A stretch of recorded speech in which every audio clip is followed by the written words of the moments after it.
ٹھیک ہے، تھوڑا سا آگے بڑھتے ہیں. یہ اس وقت ملک کے اندر ایک گندم کا بحران ہے اور ظاہر سی بات ہے وفاقی حکومت اس کو نگران حکومت پہ ڈال رہی ہے، نگران حکومت اس سے پہلے سابقہ گورنمنٹ کے اوپر ڈال رہی ہے. سو یہ اس کا ابھی تحقیقات ہو رہی ہے، رپورٹ تو آنی ہے، لیکن پیپلز پارٹی کا اس حوالے سے کیا ابھی تک کوئی موقف ہے؟ کیونکہ اس سے سابقہ حکومت میں آپ بھی حصہ تھے، نگران گورنمنٹ یہ سارا ملبہ آپ پہ ڈال رہی ہے. دیکھیں، اس میں پاکستان پیپلز پارٹی بالکل ڈے ون ہمارا موقف رہا کہ اگر آپ نے اس ملک کی اکانومی کو درست کرنا ہے تو آپ اپنے فارمر کو انسینٹیو دیں، اس کے رائٹس کو پروٹیکٹ کریں، اس کی ویلفیئر کو انشور کریں. اور آج جو صورتحال ہے کہ آپ ان کے رائٹس کو پروٹیکٹ نہیں کر پا رہے. آپ کی ایگرو بیسڈ اکانومی ہے. ماریا، آپ کا موٹر سائیکل تو شاید ایکسپورٹ نہیں ہوتا، لیکن آپ کا رائس تو ضرور ایکسپورٹ ہوتا ہے.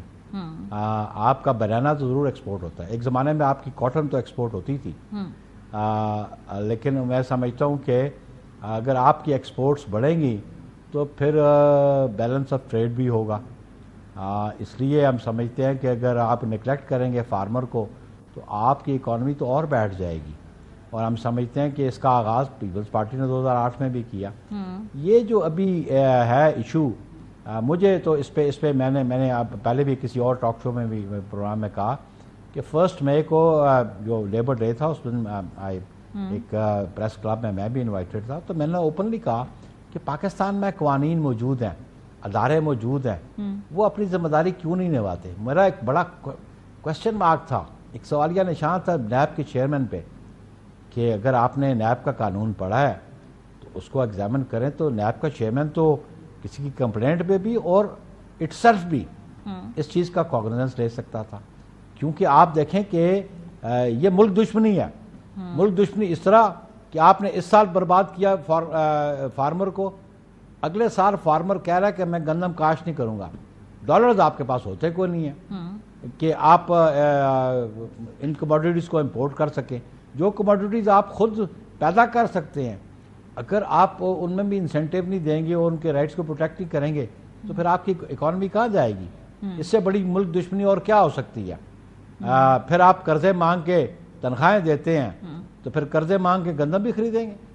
تو فار گاڈ سیک یہ ان کو بڑا جس نے بھی کیا، کیئر ٹیکر نے کیا یا اس سے پہلے کیا، وہ جو ابھی جو خبریں آ رہی ہیں کہ 8 اگست کو تو وہ سمری جو تھی انہوں نے بالکل اس کو اگنور کر دیا. اس نے کہا اس پہ ہم ڈسکشن نہیں کرتے.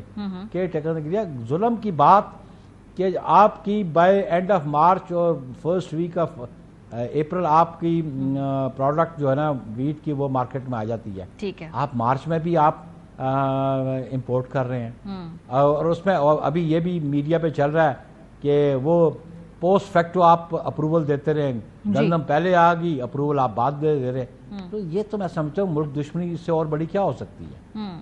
تھوڑا سا آگے بڑھتے ہوئے آخری چند سوالات ہیں. یہ جو جوڈیشل پیکج کے بارے میں بات کر رہی ہے گورنمنٹ اس وقت، جس میں ایک توسیع دینی ہے، شاید ججز کی تعیناتی کی مدت، ان کی عمر بڑھا دی جائے اور اس کے نتیجے میں پھر ایک نیا جو اصلاحات کی طرف معاملات جا رہا ہے، ان کی تقرری کے معاملات، ان کی جو توسیع کے معاملات، خاص طور پہ چیف جسٹس صاحب کے ٹینیور کے. پیپلز پارٹی کی اس پہ کیا پوزیشن ہے؟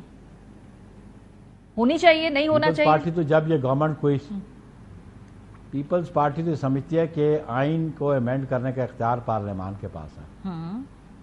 اگر یہ کوئی پرپوزل لے کے آتے ہیں تو پیپلز پارٹی اس کو ضرور ایگزامن کرے گی، کیونکہ آئین کا آرٹیکل 238 اور 239 وہ موجود ہے کہ پارلیمان کے پاس اختیار ہے آئین کو امینڈ کرنے کا. ٹھیک ہے، اور وہ اگر گورنمنٹ لے کے آتی ہے، لیکن ایج کو انہانس کرنا نہ کرنا it should not be person specific. Peoples Party اس لیجسلیشن کے ہمیشہ خلاف رہی ہے. لیکن for all times to come اگر آپ انہانس کرنا چاہتے ہیں ایج تو وہ بھی ایگزامن کیا جا سکتا ہے. اگر ایک ٹینیور فکس کیا جا سکتا ہے. لیکن جوڈیشری میں سمجھتا ہوں کہ یہ 18th امینڈمنٹ میں یہ انٹروڈیوس ہوا تھا جوڈیشل کمیشن کے حوالے سے اپوائنٹمنٹس اور پارلیمنٹری کمیٹی آن دی ججز اپوائنٹمنٹ. اور میں نے پہلے بھی ابھی ایک مجھ سے ریکارڈنگ ہوئی تو fortunately I was the first chairman of the parliamentary committee on ججز اپوائنٹمنٹ.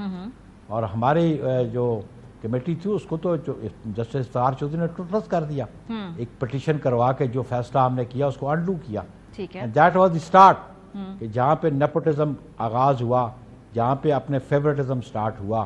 کیونکہ آپ you see the constitution of America, وہاں پہ ججز کی اپوائنٹمنٹ میں ان کی پارلیمنٹ کا رول ہے. تو سر ابھی کیا ہوگا؟ میں اس لیے جاننا چاہتی ہوں کہ پیپلز پارٹی کی خاص طور پہ چونکہ جوڈیشل پیکج ہے اس کے اندر اگر فی الحال اگر عمر کی بڑھا دی جاتی ہے تعیناتی کی 65 سے 68 کر دی جاتی ہے، اس کے بارے میں پیپلز پارٹی اس کے حق میں ہے، اس کے خلاف ہے؟ آپ کی پوزیشن اس پہ فلیکسیبل ہے یا ابھی اس کے اوپر آپ نے غور کرنا ہے، ابھی سوچا نہیں ہے؟ ابھی ہم اس پہ غور کریں گے کہ ہمیں پریکٹیکلی اور آفیشیلی ہمیں تو کنوے نہیں کیا گیا. ٹھیک ہے. یہ تو ایک میڈیا ٹاک ہے ان کے لا منسٹر کی یا ان کے ایڈوائزر کی. لیٹ دیم کنوے ٹو اس. لیکن ان پرنسپل ہونا چاہیے. کیا سمجھتی ہے اسپیشلی جو کہ آپ نے ہونا چاہیے ان پرنسپل ہی ہونا چاہیے؟ میں تو ایک سمجھتا ہوں، میں تو سمجھتا ہوں کہ آئین کو قانون سازی جس کا اختیار ہے اس کو اختیار اپنا استعمال کرنا چاہیے. دیکھ لیں نیشنل انٹرسٹ میں کیا ہے، what suits us, that should be examined نا. ٹھیک ہے. اور وہ جب آپ سے رابطہ کیا جائے گا پھر آپ اس کے حوالے سے بھی سوچیں گے. اس پہ بھی فی الحال فلیکسیبل پوزیشن کہہ دیں. اس کے ہم اپنی سی میں اس کو بھی فلیکسیبل پوزیشن کہیں، ہماری پارلیمنٹری پارٹی بیٹھے گی تو بھی فلیکسیبل پوزیشن ہے اس کے اوپر پیپلز پارٹی کی. یہ کہنا صحیح ہے؟ اس کو صحیح اسیسمنٹ پارلیمنٹری دیکھیں جی، پالیٹکس میں there is always dialogue, there is always a flexibility. ٹھیک ہے. صحیح. مجھے بتا دیں کہ جو ایروگنس ہے اس سے سیاست ہوتی ہے، اور پھر ایروگنس سے جو سیاست کرتے ہیں پھر ان کا انجام بھی آپ دیکھ لیں. ٹھیک ہے. بہت شکریہ. نیر بخاری صاحب ہمارے ساتھ موجود تھے.